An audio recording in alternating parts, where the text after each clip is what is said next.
ថា Central Intelligence Agency ឬក៏បកប្រែជាខេមរៈភាសាមានន័យថាទីភ្នាក់ងារស៊ើបការសម្ងាត់មុននឹងចូលដល់វីដេអូកិច្ចសម្ភាសន៍របស់លោក John Kirikou យើងមកស្គាល់ជាមុនសិនថាតើលោក John Kirikou គឺជាអ្នកណាលោក John Kirikou គឺជាអតីតមន្ត្រីចារកម្ម CIA ដែលបានបម្រើការងារនៅក្នុងភ្នាក់ងារ CIA ចាប់ពីឆ្នាំ1990ដល់ឆ្នាំ2004ក្នុងនាមជាអ្នកវិភាគផងនិងជាមន្ត្រីប្រតិបត្តិការប្រឆាំងភេរវកម្មផងបន្ទាប់ពីការវាយប្រហារភេរវកម្មថ្ងៃទី11ខែកញ្ញាគាត់ត្រូវបានតែងតាំងជាប្រធានប្រតិបត្តិការប្រឆាំងភេរវកម្មប្រចាំប្រទេសប៉ាគីស្ថាននៅក្នុងខែមីនាឆ្នាំ2002គាត់បានដឹកនាំក្រុមដែលចាប់ខ្លួនបានលោក Abu Subaydash ដែលពេលនោះត្រូវបានគេជឿជាក់ថាជាសមាជិកជាន់ខ្ពស់របស់ក្រុមអង្គការ Al-Qaeda បច្ចុប្បន្ននេះលោក John Kirikou គឺជាប្រធានប្រតិបត្តិនិងជាគ្រូឧទ្ទេសនៅក្នុងសាលា Cyber Academy គាត់ជាគ្រូបង្រៀនវគ្គសិក្សាដែលមានឈ្មោះថា Civilian Defense ស្ដីពីការការពារខ្លួនអំពីការតាមដាននៅក្នុងវគ្គសិក្សានេះផងដែរគាត់បានយកបទពិសោធន៍របស់គាត់ដែលធ្លាប់ជាអតីត CIA មកបង្រៀនរបៀបសម្គាល់និងរបៀបកិច្ចចេញពីការតាមដាននៅក្នុងជីវិតពិតនិងសុវត្ថិភាពនៅក្នុងការប្រើប្រាស់ប្រព័ន្ធ Digital និងរក្សាការសម្ងាត់តែជាអ្នកដែលលួចនៅព័ត៌មានសម្ងាត់ជ្រើសរើសជនបង្កប់ឬគេហៅថា Spyដើម្បីផ្ដល់ព័ត៌មានទាំងអស់នោះទៅកាន់ប្រធានាធិបតីប៉ុន្តែនៅក្នុងជីវិតពិតវាមិនសាមញ្ញប៉ុណ្ណោះទេវាមានរឿងរ៉ាវជាច្រើននៅពីក្រោយនោះដូចជា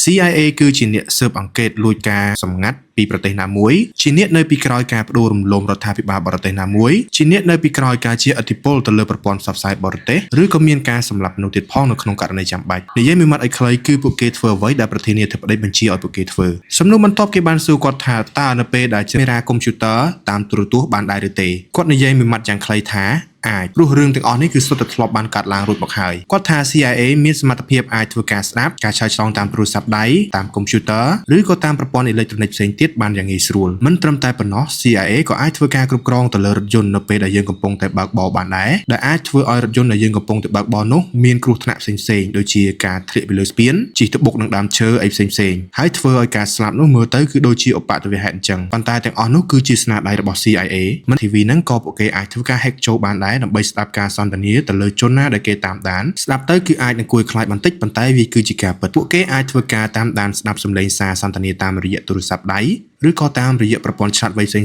ៗទៀតដូចជាកុំព្យូទ័រនិងទូរទស្សន៍ជាដើមទោះបីជាយើងនឹងជួបប្រជុំគ្នារៀងរាល់ព្រឹកថ្ងៃអង្គារម៉ោង 9 ព្រឹកដើម្បីរៀបចំនៅបញ្ជីមួយដែលគេហៅថាបញ្ជីសម្លាប់ឬក៏ killing list ពួកគេអង្គុយប្រជុំគ្នាហើយពួកគេនឹងធ្វើការលើកឈ្មោះមនុស្សដែលពួកគេត្រូវសម្លាប់នៅក្នុងសប្តាហ៍នេះពួកគេជួបប្រជុំបែបនឹងរៀងរាល់សប្តាហ៍បន្ទាប់ពីកិច្ចប្រជុំរួចរាល់ពួកគេបានបញ្ជូនឈ្មោះអ្នកដែលត្រូវសម្លាប់នោះទៅកាន់ភ្នាក់ងារ CIA ហើយនៅពេលដែលក្រុមការងាររបស់ CIA បានពិនិត្យមើលបញ្ជីឈ្មោះទាំងអស់នោះរួចហើយពួកគេនឹងទៅតាមទិសដៅទាក់ទងទៅនឹងការបាត់បង់អាយុជីវិតខ្លាំងមែនទែនប៉ុន្តែបច្ចុប្បន្ននេះគឺអត់ទេគាត់ថាមានម្ដងនោះធ្លាប់មានឃាតករពីរនាក់បំរុងចូលមកនឹងសម្លាប់គាត់ប៉ុន្តែដោយសារគាត់ដឹងខ្លួនមុនគាត់ក៏បានរត់គេចខ្លួនទាន់ប៉ុន្តែជាអកុសលអ្នកជិតខាងរបស់គាត់គឺនាយឧត្តមសេនីយ៍ Stephen Saunders ដែលជាឧត្តមសេនីយ៍ជនជាតិអង់គ្លេសប្រចាំការនៅទីក្រុងអាថែនបានស្លាប់នៅក្នុងការវាយប្រហារនោះទៅវិញសូមកាសយានដ្ឋានចូលមកស្នាក់នៅក្នុងសន្តាគារចំនួន5ទៅ6នាក់ហើយក្រុមស្ថានទូតរបស់កូរ៉េខាងត្បូងទាំង6នាក់នោះគឺត្រូវបានគេផ្ទុះគ្រាប់បែកសម្លាប់ទាំងអស់តែម្ដងនៅថ្ងៃបន្ទាប់ប្រទេសកូរ៉េខាងត្បូងបានបញ្ជូនក្រុមការងារស៊ើបការសម្ងាត់មកស៊ើបអង្កេតទាក់ទងទៅនឹងករណីស្លាប់ឯកអគ្គរដ្ឋទូតរបស់ខ្លួននៅក្នុងប្រទេសយេម៉ែនទាំង6នាក់ហ្នឹងបន្ទាប់មកក្រុមការងារស៊ើបការសម្ងាត់របស់កូរ៉េខាងត្បូងទាំងអស់នោះ